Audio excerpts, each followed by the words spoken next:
Hello बच्चों, आ गए फिर से पढ़ने के लिए। हम बता दें कि हम लोगों ने फिनिश कर दिया है स्विचिंग प्रॉब्लम तक। ठीक है, series parallel combination switching problem. ठीक है, कैसे करके उसमें नोडल एनालिसिस लगाते हैं कैपेसिटर्स को सॉल्व करने के लिए। बाकी मैंने ये बता ही दिया है कि बहुत सारे कंसेप्ट जो है वो इलेक्ट्रिसिटी से मिलते जुलते हैं। ठीक है ना, कंसेप्ट को उधर से ही लगाना है। अब आगे बढ़ते हैं। तो मैंने पैरेलल प्लेट कैपेसिटर पढ़ाया था, तो उसमें बताया था कि उसके अंदर एक डाइलेक्ट्रिक भरते हैं। ठीक है, बताया था कि डाइलेक्ट्रिक भरते हैं, और डाइलेक्ट्रिक भरने से क्या होता है कि कैपेसिटी इंक्रीज हो जाती है। तो उससे रिलेटेड और भी बहुत सारे क्वेश्चन बनते हैं। तो वहाँ पे तो बहुत ज़्यादा डिटेल में नहीं जा सकते थे, क्योंकि वहाँ पे हम डाइलेक्ट्रिक को जस्ट उस समय इंट्रोड्यूस ही किया था कैपेसिटर के अंदर। लेकिन डाइलेक्ट्रिक होता क्या है, कैसे करके काम करता है, वो सारी चीज़ें आज डिस्कस करने वाले हैं। ठीक है, तो सबसे पहले मैं बताना चाहता हूँ कि डाइलेक्ट्रिक की जो कहानी है देखो, डाइलेक्ट्रिक एक्चुअल में तो ये जो है ना, इसका बिहेवियर जो है इंसुलेटर की तरह ही होता है। मतलब कंडक्टर की तरह होता नहीं है, तो हम बोल देते हैं इंसुलेटर, क्योंकि ये कंडक्ट नहीं करता है करंट को, बट थोड़ी सी इंसुलेटर से अलग होती हैं प्रॉपर्टी, और थोड़ी सी होती हैं कंडक्टर से अलग। तो हम इनको डाइलेक्ट्रिक्स बोल देते हैं। डाइलेक्ट्रिक्स में होता क्या है कि बाकी कि जब उसको किसी इलेक्ट्रिक फील्ड में रखा जाता है तो उसकी फेसेस पे चार्जेस इंड्यूस्ड हो जाते हैं, लाइक दिस। ठीक है, जैसे अगर मैं तुमसे कहूँ कि मान लो ये मैंने एक इलेक्ट्रिक फील्ड तैयार किया किसी भी तरीके से, ऐसे मैंने बताया था इलेक्ट्रिक फील्ड तैयार करने का तरीका क्या है, एक पॉजिटिव एक नेगेटिव चार्ज प्लेट ले लो, तो इलेक्ट्रिक फील्ड की ये डायरेक्शन होगी। ठीक है, this is electric field E not. और अब अगर इस इलेक्ट्रिक फील्ड के अंदर तुमने कंडक्टिंग मटेरियल के अलावा कोई दूसरा मटेरियल भरा, ठीक है, ये कोई दूसरा मटेरियल भर दिया, ठीक है, कंडक्टर नहीं, तो होगा क्या कि इसके फेसेस पे ना चार्जेस इंड्यूस्ड होंगे। ठीक है, समझ रहे ना, और इधर वाले पॉजिटिव पॉजिटिव इंड्यूस्ड होंगे। तो होता क्या है कि इसके अंदर इलेक्ट्रिक फील्ड कुछ और हो जाता है, ई हो जाता है। ठीक है, ये जो एयर वाला पार्ट था इसमें इलेक्ट्रिक फील्ड कितना था, ई नॉट था, इसके अंदर कितना हो जाता है, ई हो जाता है। ठीक है, तो डाइलेक्ट्रिक की जो बेसिक डेफिनेशन मैंने बताई थी वो थी E not over E, means this is electric field in air to the electric field in any medium. ठीक है, तो ये डाइलेक्ट्रिक कांस्टेंट या रिलेटिव परमिटिविटी की बेसिक डेफिनेशन है। ठीक है, अब डाइलेक्ट्रिक एक बात तो समझ में आने लगी कि ये इस टाइप के मटेरियल्स होते हैं, इन पे क्या होता है कि इलेक्ट्रिक फील्ड में रखा जाए तो इनके फेसेस पे चार्जेस इंड्यूस्ड हो जाते हैं। अब देखो, ये पता था कि इंड्यूस्ड चार्जेस, हमने इलेक्ट्रोस्टैट्स में अच्छे से पढ़ा है कि इंड्यूस्ड चार्जेस अगर कंडक्टर होता तो एकदम बराबर चार्जेस इंड्यूस्ड होते। ठीक है, तो जैसे अगर मैं कह दूं मान लो कंडक्टर होता, ठीक, दिस इज लाइक कंडक्टर, अगर मान लो तुमने इसके अंदर कंडक्टर रख दिया होता like this is conducting body, तो यहाँ माइनस माइनस आता। ठीक है, ये तो प्लस है और ये माइनस माइनस है, तो इधर आता है प्लस प्लस। ठीक है ना, तो चार्जेस के अकॉर्डिंग आ जाता है। तो एक बात ये समझने की है कि ये वाला चार्ज Q और ये वाला चार्ज माइनस Q, ये दोनों इक्वल इन मैग्नीट्यूड। ठीक है, इक्वल इन मैग्नीट्यूड मतलब बराबर चार्जेस इंड्यूस्ड होते हैं। ठीक है, ये कंडक्टर की प्रॉपर्टी है। अगर ये कंडक्टिंग स्लैब इसके अंदर रखोगे, और अगर ये डाइलेक्ट्रिक है, this is dielectric,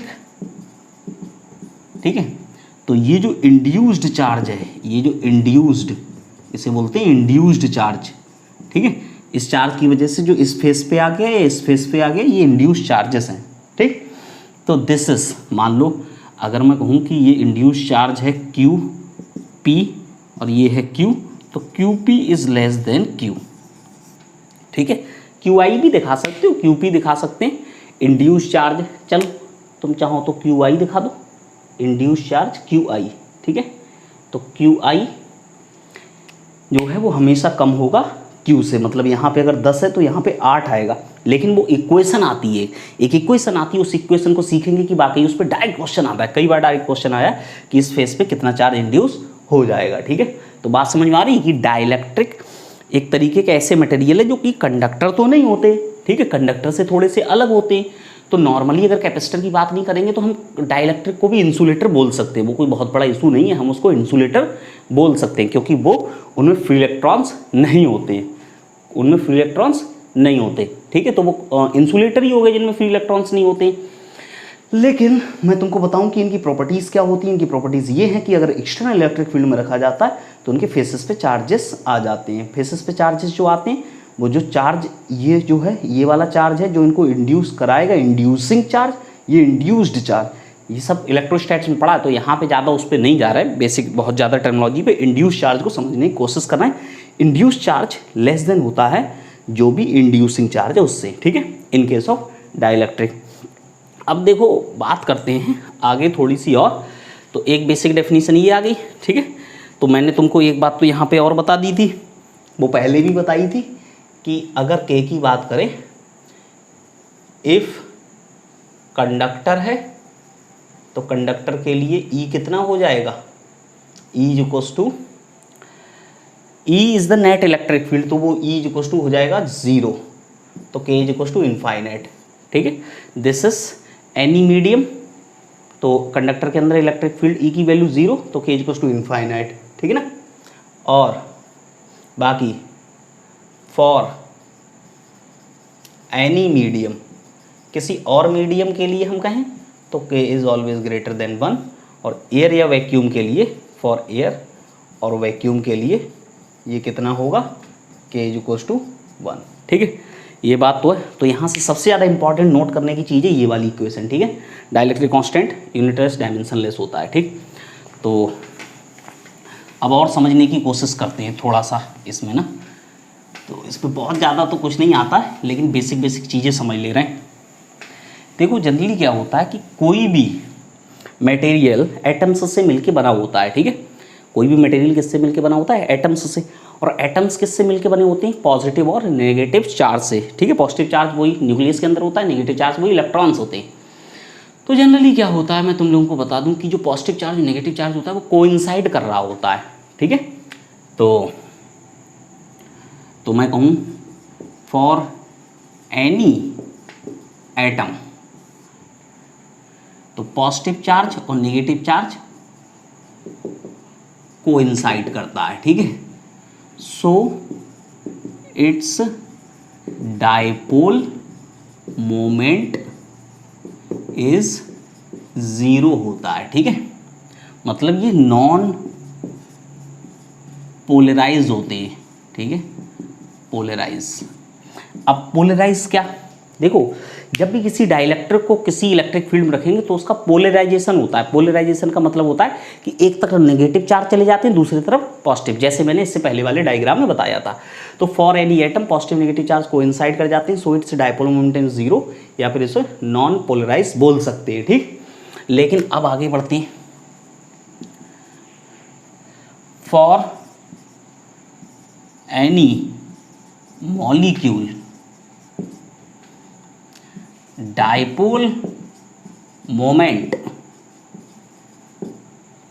may be 0 or not in case of external electric field, ठीक है। तो वो बात समझ में आई थी, ये वाला जो केस था, ठीक है, ये जो ऐसे करके इधर नेगेटिव नेगेटिव आ गए थे और इधर पॉजिटिव पॉजिटिव चले जाते, तो इसे बोलते हैं पोलराइजेशन हो जाना, ठीक है ना, समझ रहे हैं ना, पोलराइजेशन हो जाना, ठीक है। तो कहने का मतलब जब अगर पॉजिटिव नेगेटिव कोइंसाइड कर जाएगा तो वो नॉन पोलर हो जाएगा, मतलब उसका जो है पोलराइजेशन नहीं होगा, या फिर कहेंगे पोलराइजेशन का मतलब उसका डाइपोल मूवमेंट, ठीक है। तो उसको बोलते हैं डाइपोल मूवमेंट। ये तो पढ़ा ना, पॉजिटिव और नेगेटिव चार्ज मिलके क्या बनता है, एक डाइपोल बनता है, ठीक है ना। तो अब एक बात समझ लो, जो डाइपोल मूवमेंट तुमने इलेक्ट्रोस्टैटिक्स में पढ़ा, ये उसका थोड़ा सा प्रैक्टिकल रियलाइजेशन है, समझ रहे ना। वहाँ पे जो पढ़ा है उसका क्या है, प्रैक्टिकल रियलाइजेशन है। तो बहुत ज़्यादा डीप में जाने की जरूरत नहीं है, बेसिक बेसिक चीज़ों पे बातें करते हैं जिनकी ज़रूरत हमको पड़ सकती है। For any molecule dipole movement may be 0 और not in case of external electric field, ठीक। तो जैसे मैं कहूँ O2 N2 H2, ठीक है, दे हैव डायपोल मोमेंट 0, ठीक है, in case of external electric, in case of, ऐसे कह दो, इफ इलेक्ट्रिक फील्ड इज 0, ठीक है। तो एक बात समझने की कोशिश करो, सिंपल सी बात है कि अगर ऐसे ऐसे तुमको देखोगे, कुछ 2-3 याद कर लो, कभी कभी सिंपल ऐसे क्वेश्चन पूछा तो नहीं जाता है, लेकिन बोर्ड में पूछा जा सकता है कि जो है 1-2 एग्जाम्पल तो जिनका डायपोल मोमेंट 0 होता है, ठीक है। तो ये मॉलिक्यूल्स हैं, इनका डायपोल मोमेंट क्या होगा, 0 होगा, O2 N2 H2, ठीक है। तो अब इलेक्ट्रिक फील्ड लगाएंगे, तो इलेक्ट्रिक फील्ड लगाने से क्या होता है कि पोलराइजेशन होता है। पोलराइजेशन कैसे हुआ था, ऐसे, ठीक है, कि नेगेटिव चार्ज इधर आ जाएगा, पॉजिटिव चार्ज इधर चला जाएगा। Negative charge in the direction of electric field के अपोजिट जाता है और positive charge in the direction of electric field जाता है, ठीक है ना। तो बेसिक सी बातें सीखते जाओ। तो देखो, तो एक बात समझ में आ गई कि जो एटम्स होते हैं, एटम्स का डायपोल मोमेंट नहीं होता है, ठीक। लेकिन अब आते हैं मॉलिक्यूल्स पे, तो मॉलिक्यूल्स में O2 N2 H2 टाइप के जो होते हैं उनका डायपोल मोमेंट नहीं होता है अगर इलेक्ट्रिक फील्ड नहीं है, ठीक है। अब बट NH3 CO2 HCl, ठीक है, ये सब डाइलेक्ट्रिक में चले जाते हैं। तो NH3 CO2 HCl these have some finite dipole moment in absence of external electric field, ठीक है। अगर इलेक्ट्रिक फील्ड नहीं है तो भी ये रखेंगे, कैसे रखेंगे, लाइक दिस, मान लो ये पॉजिटिव नेगेटिव, ठीक है, समझ रहे ना, इस तरीके से हो सकते हैं, ठीक, ऐसे हो सकता है। But for any given volume total dipole moment is 0। इसका मतलब क्या हुआ, इसका मतलब हुआ कि अगर तुम कोई भी छोटा सा पार्ट सेलेक्ट करते हो, उस पर्टिकुलर पार्ट के लिए नेट डायपोल मोमेंट इनका भी 0 होगा। Net dipole moment is 0 if electric field is equals to 0। मतलब जैसे मैं छोटा सा किसी का सेक्शन उठा लूँ, NH3 का CO2 का कोई भी पार्ट उठा लूँ, तो देखो कुछ ऐसे होंगे माइनस प्लस, कुछ ऐसे होंगे प्लस माइनस, कुछ ऐसे होंगे प्लस माइनस, कुछ ऐसे होंगे माइनस प्लस, कुछ ऐसे होंगे, तो रैंडमली इधर उधर होंगे, तो सबका वेक्टर सम कितना, क्योंकि डायपोल मोमेंट कैसी क्वांटिटी, वेक्टर क्वांटिटी, तो उन सबका रिजल्टेंट कितना हो जाएगा, 0 हो जाएगा, ठीक। तो एक बात समझने की है कि NH3 HCl CO2 इस टाइप के जो होंगे तो इनका क्या होगा, नेट डायपोल मोमेंट कुछ ना कुछ होता है। बट ओवरऑल डायपोल मोमेंट कोई भी पार्ट उठाओ, क्योंकि डायपोल मोमेंट एक बहुत छोटे पार्ट का बना, ठीक है, तो हम किसी एक डायपोल को नहीं उठाएंगे, ठीक है, एक मॉलिक्यूल को नहीं उठाएंगे, एक मॉलिक्यूल को उठाएंगे तो जरूर आएगा। और हम उठाते हैं कोई उसका पर्टिकुलर सेलेक्टेड पार्ट, ठीक है, मतलब कहने का जैसे NH3 का छोटा मोटा पार्ट तो कुछ लोगे तो उसमें एक थोड़े होगा, उसमें तो 1000 होंगे, 10,000 होंगे, ऐसे बहुत सारे होंगे। तो कहने का मतलब नेट 0 होगा, वो रेंडमली ओरिएंटेड होंगे। तो इसका किधर होगा, माइनस से प्लस होता है ना डायपोल मोमेंट वेक्टर, ठीक है। तो ये ऐसे होगा, ठीक है, ये ऐसे होगा, तो इन सब का मिला के कितना हो जाएगा, ये ऐसे होगा और इसका ऐसे होगा, तो ये सब मिला के कितना हो जाएगा, समझ रहे ना बात को, ठीक है। तो ऐसे बना लो, ठीक, तो ये सब मिला के कितना हो जाएगा, 0। तो कहने का मतलब टोटल डायपोल मोमेंट हुआ 0 अगर इलेक्ट्रिक फील्ड 0। लेकिन जब इलेक्ट्रिक फील्ड लगाएंगे, if electric field is applied, electric field is applied, in that case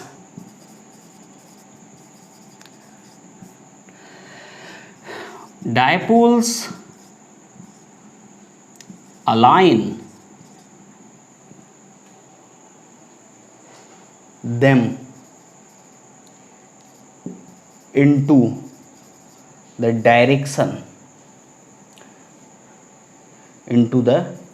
direction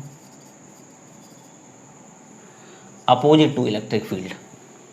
ठीक है, कैसे करके हो जाएंगे, तो कहने का मतलब, या ऐसे कह दो, वो ऐसे हो जाएंगे, मतलब ऐसे होगा ना, जैसे इधर वाला पॉजिटिव, तो इधर ये स्लैब रखने पे इधर कैसा आता था, माइनस आता था, इधर प्लस आता था।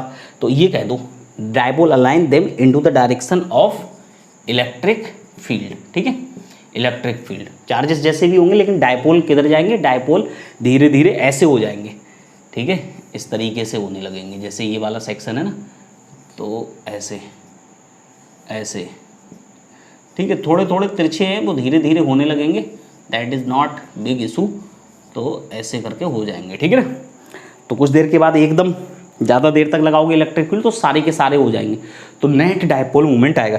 If electric field is applied, in that case dipole aligns them into the direction of electric field. अगर इलेक्ट्रिक फील्ड ऐसे है, ठीक है, इलेक्ट्रिक, तो डायपोल मूवमेंट तो ऐसे होगा ना, दिस इज माइनस प्लस, तो डायपोल मूवमेंट की डायरेक्शन तो पी तो ऐसे होता था, याद है, माइनस से प्लस होता था। ठीक है, तो जब इलेक्ट्रिक फील्ड लगाओगे तो उनका डायपोल मूवमेंट आएगा। तो धीरे धीरे ये कहानी कुछ ऐसी हो जाती है। फिर और इसके बाद ये अगर दिखाओगे तो इसको ऐसे दिखा देते हैं, ऐसे, लाइक दिस।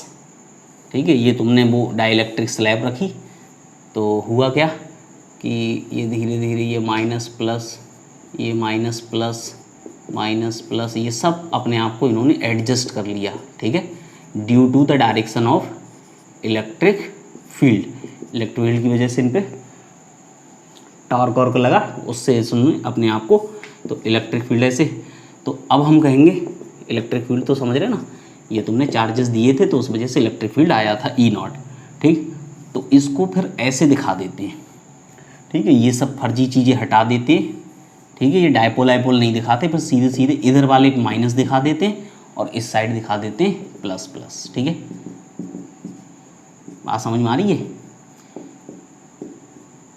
तो ये कहानी है, ये केस बन जाता है, ये जो तुमने पैरेलल प्लेट कैपेसिटर में देखा था। ठीक, अब एक बात समझने की कोशिश करते हैं कि ये जो पार्ट इधर कितना होगा, ई नॉट, इसके अंदर कितना होगा, ई। अब ई की वैल्यू कितनी होती है, ई होता है E not minus E P. E equal to कितना होता है, E not minus E P. E P को मैं ई आई से ही दिखाता हूँ, this is what is E I, E not external electric field, E I induced electric field. ठीक है, तो इन दोनों का डिफरेंस क्या है, नेट इलेक्ट्रिक फील्ड किसके अंदर, डाइलेक्ट्रिक के अंदर। ठीक है ना, तो अब तुम देखो ध्यान से, यहाँ इंड्यूस्ड चार्जेस निकालने होते हैं, तो इंड्यूस्ड चार्ज कितना आएगा उसको समझ लो अच्छे से। ठीक है, तो मुझे तो वो मेन इक्वेशन पे चलना है और इलेक्ट्रिक फील्ड को समझाना है बस। ठीक है, तो देखो अगर देखा जाए तो जो नेट इलेक्ट्रिक फील्ड है हमारे पास, E equals to E not minus E I आया, इसकी जगह क्या लिख सकते हैं, this is E not over K equals to E not minus E I. E not तो इस चार्ज के कारण है, ये मान लो क्यू, और इस पर कितना आया है, ये क्यू आई, माइनस का है, ये प्लस का क्यू आई है, और इधर माइनस का क्यू था। ठीक है, जो भी क्यू तुमने इस पे लगाया, समझ रहे ना बात को। ठीक है, तो यहाँ से ई नॉट इलेक्ट्रिक फील्ड कितना होता था, सिग्मा ऊपर एप्सिलॉन नॉट। सिग्मा मतलब इसका, बहुत ध्यान समझना, sigma over E equals to कितना होता था, E not is equals to sigma over epsilon not. ठीक है, तो E not is equals to कितना हो जाएगा, Q over A epsilon not. ठीक है, तो इसकी जगह Q over A epsilon not, Q over, अच्छा के इसके साथ पहले से, यहाँ पे Q over A epsilon not minus, अब ये इंड्यूस्ड चार्ज, भाई इलेक्ट्रिक फील्ड ये वाला ई आई किसकी वजह से, इस चार्ज की वजह से, तो चार्ज की वजह से कितना होगा भाई, Q over A epsilon not. सही है ना, तो अब क्यू आई निकाल लो, तो क्यू आई कितना आ जाएगा, तो क्यू आई इधर करो, देखो ए एप्सिलॉन नॉट तो कैंसिल आउट ही हो गया सब में, तो Q I is equals to Q minus Q over K, तो Q I is equals to Q 1 - 1 over ये है। अगर चार्ज डेंसिटी निकालनी है तो देखो बहुत ध्यान से समझना, ये जो प्लेट थी इसका एरिया कितना होता था, ये एरिया है, एरिया ऑफ क्रॉस सेक्शन, ठीक है, तो वो ए है, ठीक है। तो डेंसिटी लिखोगे अगर तो charge density induced is equal to charge density. भाई चार्ज क्या होता है, चार्ज डेंसिटी इंटू एरिया होता है, तो एरिया तो दोनों का एक बराबर ही है, समझे ना, वो फेस एरिया तो एक जैसा ही है, तो वो सिग्मा इंटू ए, तो इसकी जगह सिग्मा इंटू ए लिख सकते हो, तो ए से ही कट जाएगा, तो सिग्मा 1 - 1 ओवर के। कुछ भी पूछा जाए, चाहे चार्ज पूछा जाए, चाहे चार्ज डेंसिटी इंड्यूस्ड वाली, ऐसे आ जाता है, ठीक है। तो ये इक्वेशन तुम्हारे लिए बहुत ज़्यादा ज़रूरी है, ये क्वेश्चन तुमको याद हो, ठीक है। अब देखो जो पीछे की कहानी थी उसमें मैंने केवल इतना सा बताया, ठीक है, इसने थोड़ा ज़्यादा टाइम ले लिया, वैसे इतना टाइम इसको जाना नहीं चाहिए। उसमें क्या है कि जब भी डाइलेक्ट्रिक को रखते हैं तो चार्जेस इंड्यूस्ड होते हैं, कंडक्टर रखेंगे तो बराबर चार्ज इंड्यूस्ड होगा, तो निकालने की ज़रूरत नहीं, जितना लगाया इधर उतना ही आएगा, ठीक है। अगर Q यहाँ दिया है तो यहाँ Q आएगा, लेकिन डाइलेक्ट्रिक होता है तो इसकी वजह से कुछ और आता है, वो कितना आता है वो निकालना है। कैसे निकालोगे भाई, इसके अंदर इलेक्ट्रिक फील्ड E है, वो कितना होगा, that electric field, net electric field, वो कैसे लिखा जाता है, जैसे E0 है ये वाला, ये सब जगह होगा E0, ठीक है, लेकिन इनकी वजह से कुछ ऐसे आ जाएगा, कुछ EI, ठीक है। तो E0 इधर, E0 का मतलब जो इसकी वजह से आया, ये जो पहले से था, अगर स्लैब नहीं लगाओगे तब भी जो था, समझ रहे ना, स्लैब रखा तो स्लैब के अंदर कुछ और हो गया, भाई ईयर में तो वही रहेगा, तो स्लैब नहीं था, ये स्लैब नहीं था, तब भी जो इलेक्ट्रिक फील्ड था वो क्या था, E0, तो वो हर जगह होगा। लेकिन ये चार्जेस नए वाले आने की वजह से, इनकी वजह से इलेक्ट्रिक फील्ड, ये इंड्यूस्ड चार्जेस है, इनकी वजह से इलेक्ट्रिक फील्ड ऐसे EI आ जाएगा। तो फिर E0 और EI का डिफरेंस, क्योंकि दोनों इलेक्ट्रिक फील्ड अपोजिट, तो नेट इलेक्ट्रिक फील्ड E आएगा, E इक्वल टू कितना होगा, E0 माइनस EI। बात समझ में आ रही है, ये बात है, ठीक है। ये हो गया। एक चीज़ और, एक चीज़ यहाँ पे और पूछी जाती है, ठीक है, वो भी इक्वेशन लिख ही दे रहा हूँ, बाई चांस पूछ ली जाए, इसलिए रिस्क नहीं लेते। देखो इसी छोटा सा question, polarisation P equal to होता है dipole moment divided by volume, ठीक है। तो डायपोल मोमेंट कितना हो जाएगा, देखो डायपोल मोमेंट जो होगा वो होगा सरफेस चार्ज डेंसिटी इंड्यूस्ड वाली, समझ ना, सरफेस चार्ज डेंसिटी, क्योंकि हम डायपोल पोलराइजेशन किसका निकाल रहे हैं, डायपोल का, तो चार्ज कौन सा लेंगे, डायपोल का। तो डायपोल मोमेंट क्या होता है, डायपोल मोमेंट होता है Q इंटू एल, और वॉल्यूम कितना होगा, फेस एरिया इंटू लेंथ, ठीक है, ऐसे होगा। तो चार्ज डिवाइडेड बाय एरिया कितना हो गया, चार्ज डेंसिटी, ठीक है। तो जो पोलराइजेशन या पोलराइजेशन कभी भी बोला जाए, पोलराइजेशन किसके बराबर, तो इंड्यूस्ड सरफेस चार्ज डेंसिटी, कभी कभी पोलराइजेशन बोल दिया जाता है, पोलराइजेशन का नाम ही है, this is induced surface charge density के बराबर होता है, क्या है, dipole moment per unit volume. Per unit volume में जितना डायपोल मोमेंट डेवलप होता है इलेक्ट्रिक फील्ड लगाने के बाद, पर यूनिट वॉल्यूम में जितना डायपोल मोमेंट डेवलप होता है इलेक्ट्रिक फील्ड लगाने के बाद, what is that, that is polarisation. भैया इलेक्ट्रिक फील्ड लगाओगे तो पोलराइजेशन होगा, जो मॉलिक्यूल्स हैं उनका पोलराइजेशन होगा, तो यूनिट वॉल्यूम में कितना ज़्यादा पोलराइजेशन हो गया, that is called polarisation. Vector भी बोल देते हैं, पोलराइजेशन भी बोल देते हैं, ठीक। तो सरफेस चार्ज डेंसिटी तो कंसेप्चुअल क्वेश्चन पूछा जा सकता है, याद रखोगे। अब देखो, अब कुछ ऐसे क्वेश्चन इमीडिएटली उन पे फोकस करते हैं, ठीक है। पहला केस फर्स्ट, ठीक है, केस फर्स्ट और केस टू, उसको समझने से पहले दो बातें समझ लो। पहले देखो, ये पैरेलल प्लेट कैपेसिटर है, इस पे पॉजिटिव चार्ज, इस पे नेगेटिव चार्ज, ठीक है। तो अगर मैं यहाँ पे इलेक्ट्रिक फील्ड निकालूँ, इलेक्ट्रिक फील्ड एट ए, तो इस पॉजिटिव वाले की तरफ वजह से इधर आएगा और नेगेटिव वाले की तरफ से इधर आएगा। और ये क्या है कि जो पैरेलल प्लेट कैपेसिटर, उसकी प्लेट्स काफ़ी नज़दीक होती हैं, तो वो बड़ी तो होती हैं, तो पॉइंट नज़दीक होने की वजह से क्या होता है, वो प्लेट कैसी कंसीडर की जाती है, वेरी लार्ज। क्योंकि अगर मान लो ये प्लेट इतनी बड़ी है, जैसे मेरा हाथ है, और इसके अगर तुम 0.1 mm इसके पास पॉइंट लो, 0.1 mm के आसपास डिस्टेंस पे, तो कितना नज़दीक हो गया। तो कहने का मतलब फिर प्लेट तो बहुत बड़ी हो गई ना। तो कहने का मतलब वो तुमने जो इनफाइनाइट सीट वाले इलेक्ट्रिक फील्ड का फॉर्मूला पढ़ा था वो लगता है, ठीक है। तो इस पर सरफेस चार्ज डेंसिटी सिग्मा, इस पर कितनी, माइनस सिग्मा। तो electric field E equal to कितना हो जाएगा, E1 E2 दोनों को मिला के, दोनों सेम डायरेक्शन, मैग्नीट्यूड जोड़ दो, sigma over 2 epsilon not plus sigma over 2 epsilon not. पहले भी बता दिया है लेकिन कोई बात नहीं, फिर से बता दिया, ठीक है। चार्ज के टर्म्स में इलेक्ट्रिक फील्ड लिखना है, ठीक है। तो इस इलेक्ट्रिक फील्ड का मैं नाम ई नॉट से ही लिखता हूँ, क्योंकि एयर में मैं ई नॉट से ही दिखाता हूँ, ठीक। तो ई नॉट, और ये अगर इस पर चार्ज डेंसिटी की जगह चार्ज डिफाइन करूँ मैं, तो चार्ज डिफाइन करूँ तो इसकी जगह क्यू ओवर ये हो जाए, ये इलेक्ट्रिक फील्ड होता है, ठीक। तो बात समझ में आए।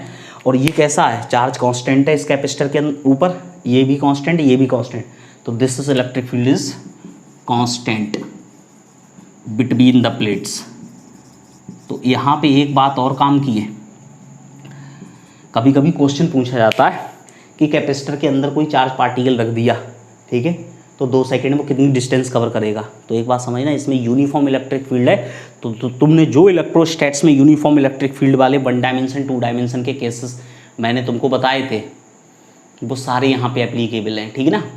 कैसा है, सिंपल है, इलेक्ट्रिक फील्ड कांस्टेंट, तो कांस्टेंट एक्सीलरेशन, कोई भी चार्ज पार्टिकल रखोगे तो कांस्टेंट फोर्स लगेगा, कांस्टेंट एक्सीलरेशन।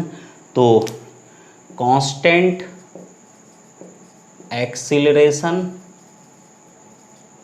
वाली ऑल इक्वेशंस वैलिड है, ठीक है, वैलिड है। समझ गए बात को, मतलब V equal to U plus A T, A तो निकाल लोगे, A equal to force divided by mass, force equal to F equal to Q, कोई चार्ज पार्टिकल रखोगे तो बाकी S equal to U T plus half A T square या V square equal to U square plus 2as। इस type की तीनों equation valid हैं इस केस में, ठीक है। तो इलेक्ट्रिक फील्ड तो साफ है, इलेक्ट्रिक फील्ड, ये इलेक्ट्रिक फील्ड कहाँ है, बिटवीन द प्लेट्स, ये कहाँ है, बिटवीन द प्लेट्स। अच्छा, अगर मैं तुमसे कहूँ electric field at one plate by other, तो देखो कहीं अब दूसरी प्लेट पे निकाल रहे हैं, मतलब यहाँ पे इलेक्ट्रिक फील्ड, तो इसके अपने चार्ज की वजह से तो आएगा नहीं भाई, इस पे अपने चार्ज की वजह से तो आएगा नहीं। तो यहाँ पे ऐसे करके पॉजिटिव ऐसे देखो, ठीक है। तो इस पे इलेक्ट्रिक फील्ड ऐसे होगा, ठीक। अब और इस पे फोर्स किधर लगेगा भाई, कैसा ये चार्ज एक तरीके से माइनस का क्यू है, तो यहाँ पे इलेक्ट्रिक फील्ड मैं तुमसे कहूँगा इलेक्ट्रिक फील्ड होगा sigma over 2 epsilon not, sigma over.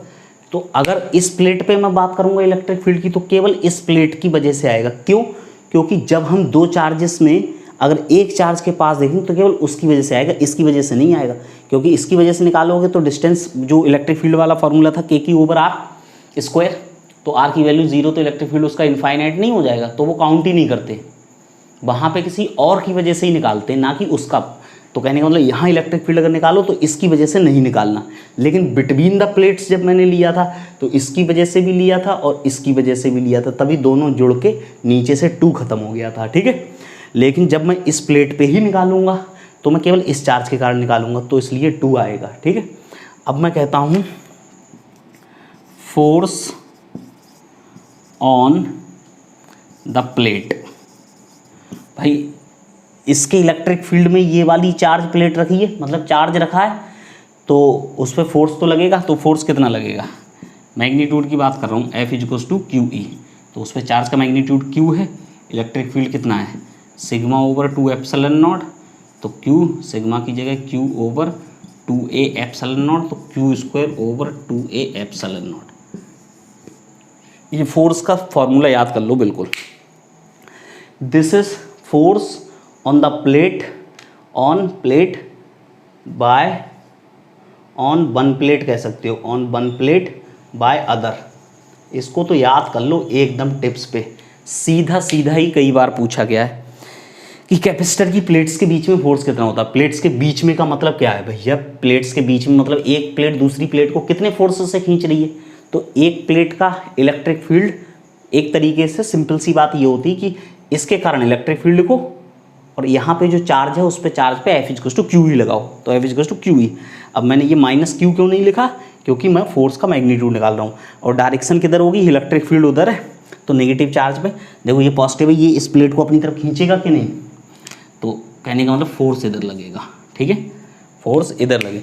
इसीलिए क्या है कि इनके बीच में जब डाइलेक्ट्रिक भरते हैं तो डाइलेक्ट्रिक इनको सपोर्ट करने का भी काम करता है, वरना ये आपस में चिपक सकती हैं, ठीक है। बच्चे ने पूछा था कि चिपक जाएंगे, तो वो डाइलेक्ट्रिक भर के लगाते हैं, तो डाइलेक्ट्रिक क्या करता है, सपोर्ट का भी काम करता है अच्छे से, ठीक है ना। बात समझ में आ रही है। तो फोर्स आ गया, क्यू स्क्वायर कैसे निकालना है सबको याद हो जाएगा। तो सीधा सीधा तरीका सब याद कर लो, बिल्कुल ऐसे ही देख लो, ठीक है। तो मिटा देते हैं इसको।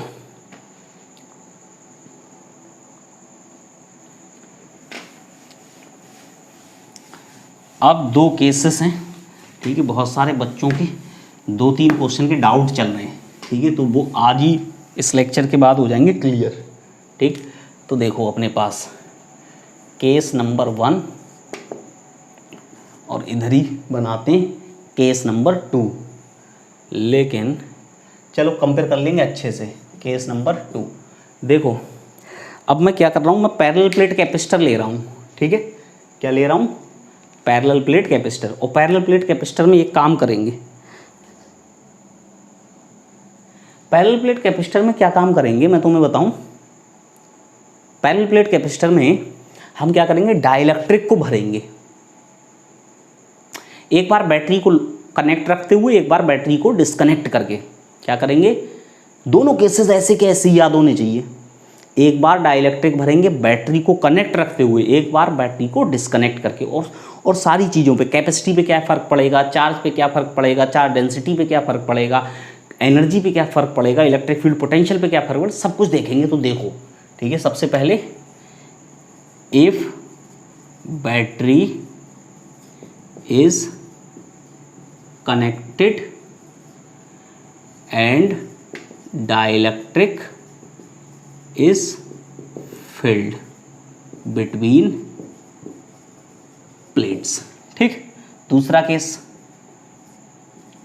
if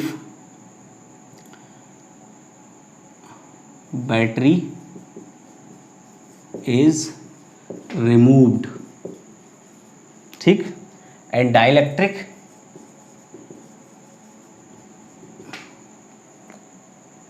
is filling between plates of capacitor, ठीक है।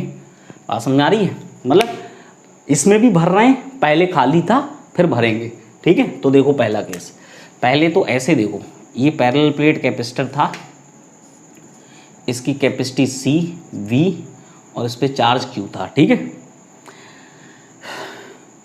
अब तुमने भर दिया इसके अंदर डाइलेक्ट्रिक, पूरा भर दिया, ठीक है, भर दिया ये।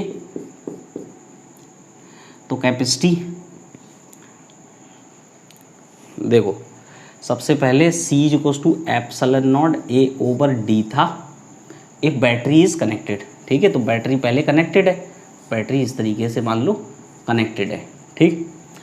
तो एक बात को समझने की कोशिश करो, पहले C=ε0A/d होगा, ठीक है।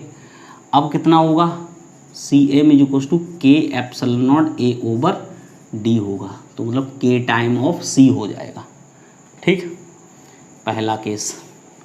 दूसरा, कैपेसिटी बढ़ गई, ठीक है, या फिर तुम कह दो इसको कह दो C0, तो इसको कह दो C। बात समझ आ रही है, एयर वाले को C0 ले लो, इसको C ले लो, ठीक है। वेरिएबल्स में थोड़ा सा ध्यान रखें, ठीक। अब देखो सबसे ज़रूरी बात, V कांस्टेंट, ठीक है, ये कंसेप्ट है इसका, मोस्ट इंपॉर्टेंट बात है ये कि V कैसा होगा, कांस्टेंट। V कांस्टेंट हुआ। अब इधर भी आते हैं साथ साथ, ठीक है। इसमें देखो सबसे पहले पहला केस CVQ, ठीक है। अब तुमने डाइलेक्ट्रिक भर दिया लेकिन बैटरी है ही नहीं, ठीक है, बैटरी नहीं है, तो अब C की जगह C0 कर लो। पहले कितना था, पहले था C0, एयर वाला केस C0 है, ठीक है। तो अब हो जाएगा C। अब देखो सबसे पहले इसमें भी कैपेसिटी देखो, इसमें कैपेसिटी पहले कितनी थी, C=ε0A/d, पैरेलल प्लेट वाला तो यही होता था।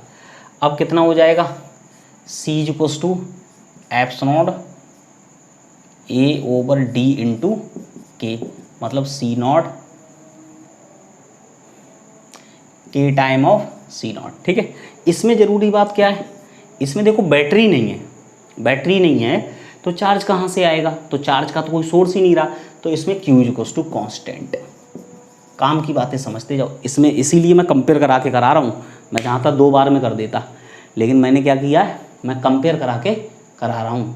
मेरे कहने का मतलब ये है, इसमें पोटेंशियल कांस्टेंट, क्योंकि बैटरी मैंने कहा था जितनी बड़ी बैटरी लगाओ उतना पोटेंशियल आएगा। V वोल्ट की लगाओ तो V, 2V की लगाओ 2V, तो V लगी पड़ी है तो V ही रह जाएगा, V कांस्टेंट होगा, पहले भी बाद में भी। सही है। तो अब तीसरा केस लेते हैं। तीसरा क्या, Q। तो अगर मैं तुमसे कहूँ कि Q, तो Q कितना हो जाएगा, Q डैश बोल दे रहे हैं, Q डैश। अब Q dash is equals to, चलो यार C डैश बोल दो, सही है, Q is equals to CV, तो Q dash is equals to KC into V, तो CV इज इक्वल्स टू, पहले कितना होगा, Q is equals to CV रहा होगा पहले, ठीक है, तो इसमें हो जाएगा KQ, तो चार्ज इंक्रीज हो जाएगा। कितना इंक्रीज हो जाएगा, जितनी कैपेसिटी इंक्रीज हुई, सीधी सी बात है, वोल्टेज कांस्टेंट तो कैपेसिटी इंक्रीज हुई तो चार्ज इंक्रीज हो गया। ठीक, अब यहाँ आओ, यहाँ पे पोटेंशियल पे आओ।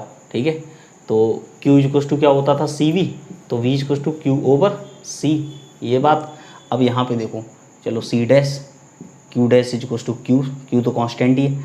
अब इधर आओ, V is equals to V dash is equals to Q dash over C dash, तो Q डैश तो Q ही है, C डैश कितना है, KC नॉट।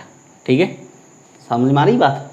ठीक, तो कहने का मतलब कितना हो गया, V/K हो गया, पोटेंशियल डिक्रीज हो गया। ठीक है, Q ओवर C नॉट की value, Q over C not की वैल्यू कितनी है, ठीक है, वो V है, तो V ओवर K हो जाए, तो इसमें पोटेंशियल डिक्रीज हो जाएगा, और इसमें चार्ज हो गया इंक्रीज। इसमें चार्ज कैसा था, कांस्टेंट। बात समझते जाओ, बिल्कुल रिलेशन वाले क्वेश्चन है, कोई ज़्यादा पजल होने की जरूरत नहीं, एक ही बार में। ठीक है, अब आते हैं चार्ज डेंसिटी। इसमें चार्ज डेंसिटी कितनी रही होगी, sigma is equals to Q over A क्या है, प्लेट एरिया। अब कितनी हो जाएगी चार्ज डेंसिटी, प्लेट एरिया थोड़े चेंज हो जाएगा, तो चार्ज डेंसिटी, चार्ज इसमें चार्ज बढ़ा तो नई वाली चार्ज डेंसिटी भी हो जाएगी K टाइम इनिशियल वाली चार्ज डेंसिटी। सीधे कह सकते हैं ना, बात समझ आ रही है। ठीक है, और यहाँ पे इसमें सिग्मा इज इक्वल्स टू वही Q ओवर A, तो इसमें चार्ज कांस्टेंट, तो चार्ज डेंसिटी कैसी हो जाएगी, charge density constant, sigma dash is equals to sigma. ठीक है, अब इस पे आओ, इसमें कितना होगा, अब इसमें हमने सब कुछ देख लिया, अब आते हैं बात इलेक्ट्रिक फील्ड पे। ठीक है, तो E इज इक्वल्स टू क्या होता है, E is equals to V over D, ये तो कई बार लगाया पैरेलल प्लेट कैपेसिटर में, E is equals to V over D, E is equals to V over D। तो V कैसा, कांस्टेंट, प्लेट्स के बीच की डिस्टेंस कांस्टेंट, भाई डाइलेक्ट्रिक ही तो भरा, प्लेट्स तो वहीं रहीं। ठीक है, तो this is constant, electric field constant.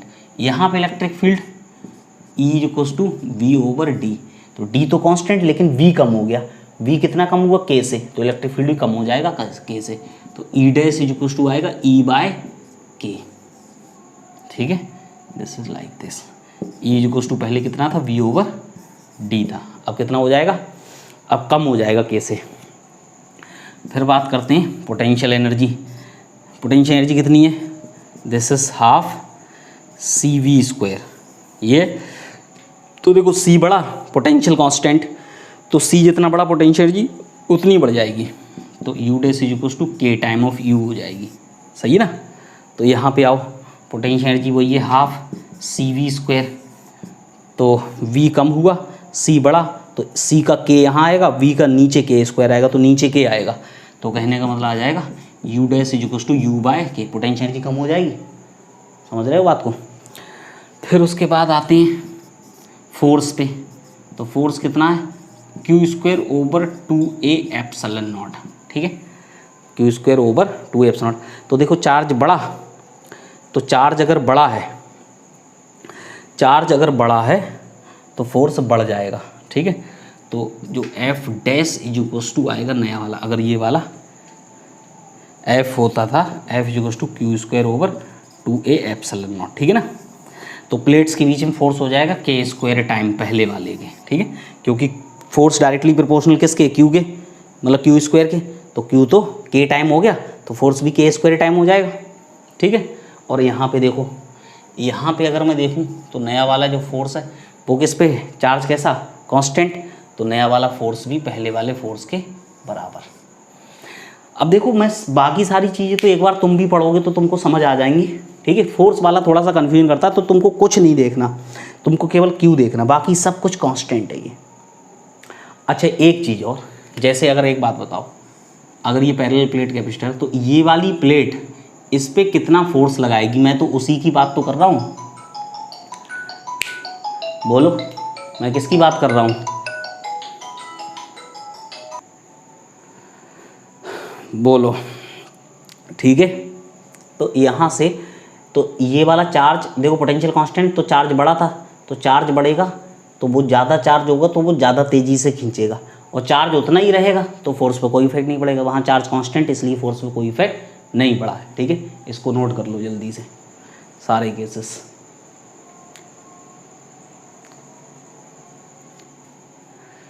ठीक है, मिटा दें।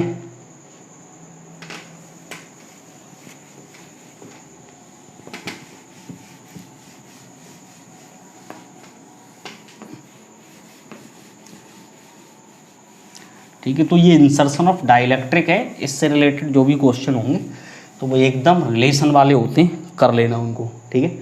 अब एक और नेक्स्ट टॉपिक क्या है, वो ये है कि अगर मान लो तुमसे बोला जाए ये कोई लिक्विड ड्रॉप है वाटर की या किसी की भी, दिस इज लिक्विड ड्रॉप, अब ये स्फेरिकल है, कंडक्टिंग है, तो इसकी कैपेसिटी मान लो कैपिटल C, इसकी रेडियस कैपिटल R, ठीक है। तो मैं लिख ही देता हूँ, कैपेसिटी क्या है C, पोटेंशियल क्या है V, चार्ज कितना है Q, बड़ी है। अब ये बड़ी हो तो टूटती है छोटी छोटी आइडेंटिकल n में, कभी क्वेश्चन बोला जाएगा कि 27 में टूट गई, कभी 9 में टूट गई, कभी 16 में टूट गई, जैसे भी टूट गई, कभी 1000 में टूट गई, ठीक। तो कहने का मतलब ये एक थी और ये इधर इनकी रेडियस स्मॉल r, ये सब कैसी हैं, आइडेंटिकल, ठीक है, ड्रॉपलेट्स, ठीक है। इस पे क्वेश्चन तुम्हें मिले थे, ठीक है, बात समझ में आ रही है। तो रेडियस r और किसी एक पे पोटेंशियल है स्मॉल v, चार्ज है स्मॉल q, ठीक है,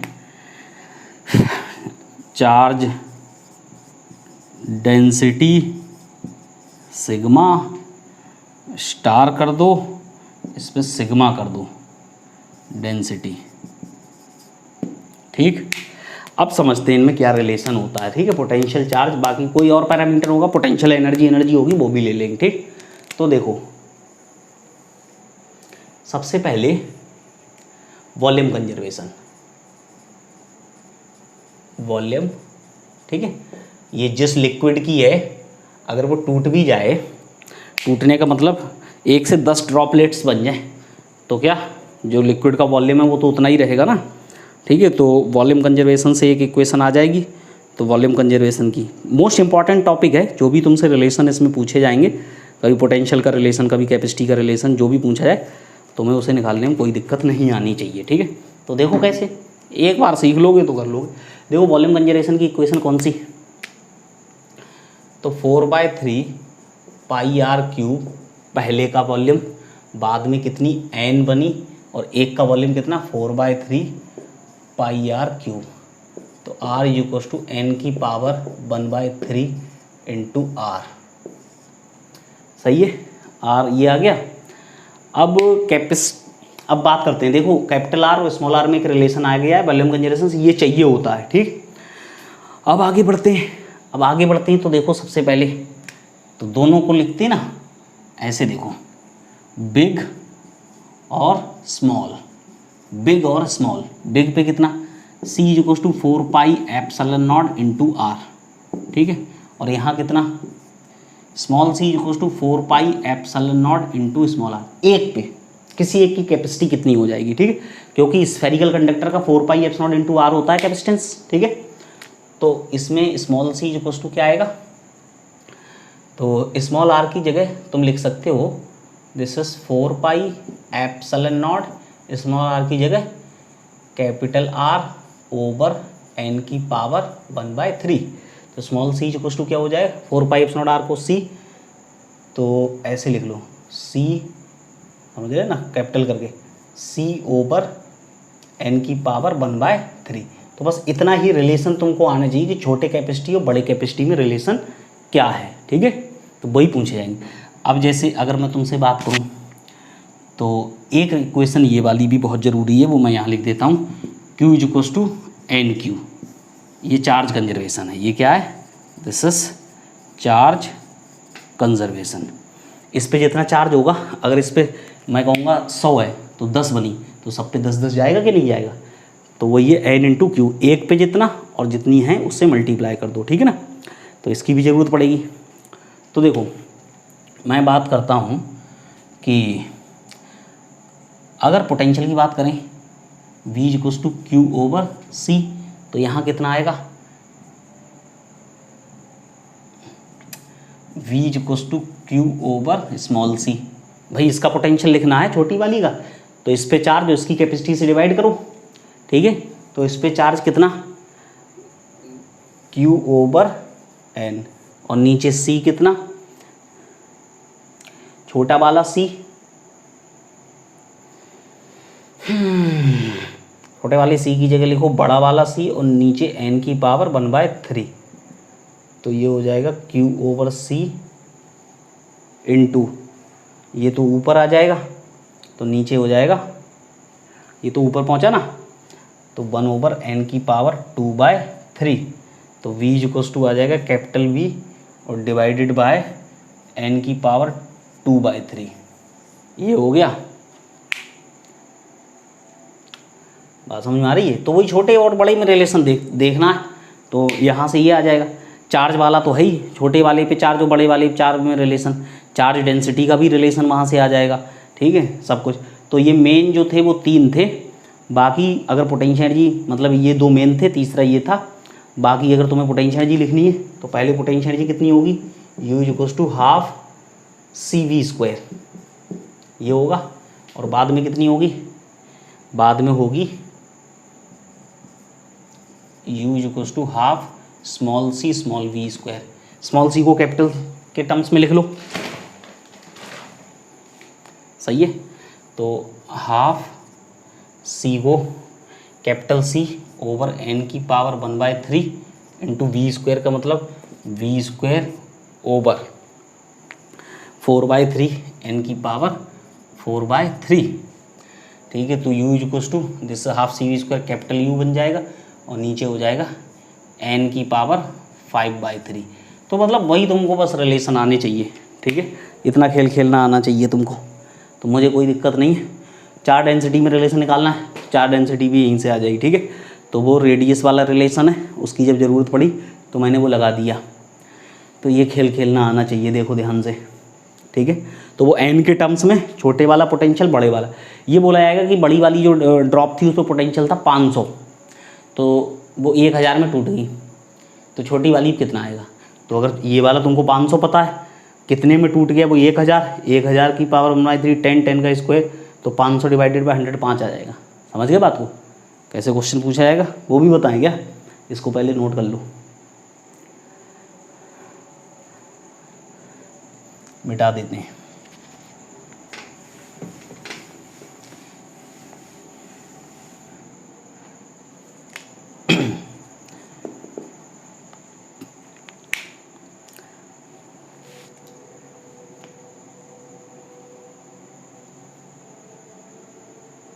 देखो मैंने कहा ये बड़ी थी, इससे कितनी बनी,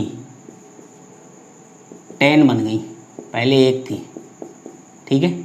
इस पे पोटेंशियल था 500 वोल्ट, तो इस पे पोटेंशियल कितना होगा, तो ठीक है, V equal to capital V divided by N की पावर 2/3 अगर हमको याद है, तो 500 डिवाइडेड बाय कितनी बनी, 10 नहीं 1000 बनी, ठीक है ना। तो तो 1000 की पावर 1/3 का मतलब 10 और 10 का स्क्वायर का मतलब 100। बात समझ आ रही? तो ये कट गया, तो छोटी वाली पे कितना आया, इंडिविजुअल पे आया 5 वोल्ट। तो इस टाइप के क्वेश्चन पूछ जाएंगे छोटे छोटे, ठीक है, कर लोगे, कर लोगे, भरोसा करो, ठीक है, मेहनत करो, कॉन्सेप्ट्स पे ध्यान दो, कर तभी पाओगे। और अगर ये सब ठीक है उड़े उड़े रहोगे कि अरे यार ये क्या कि वो क्या, ध्यान से जाके पढ़ो, बारीकी से पढ़ो, ठीक है, तब जाके हो सकता है, ठीक है। फिजिक्स है ये, इतिहास नहीं है कि याद कर लिया जाएगा, बारीकी से मिटा देते, देर थोड़े लगती है मिटाने में, ठीक है।